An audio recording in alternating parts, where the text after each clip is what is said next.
I don't know if I can get all this, but I believe that is a geoengineering aircraft going somewhere to work.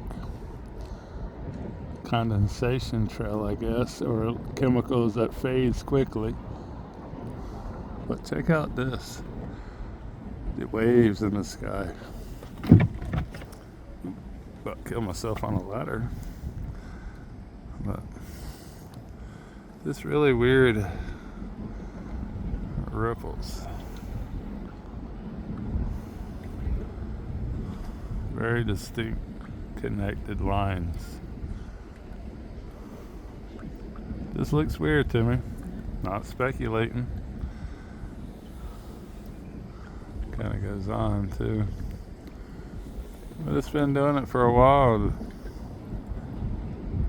Uniform lines are not found in nature. It's got to be a machine standing by.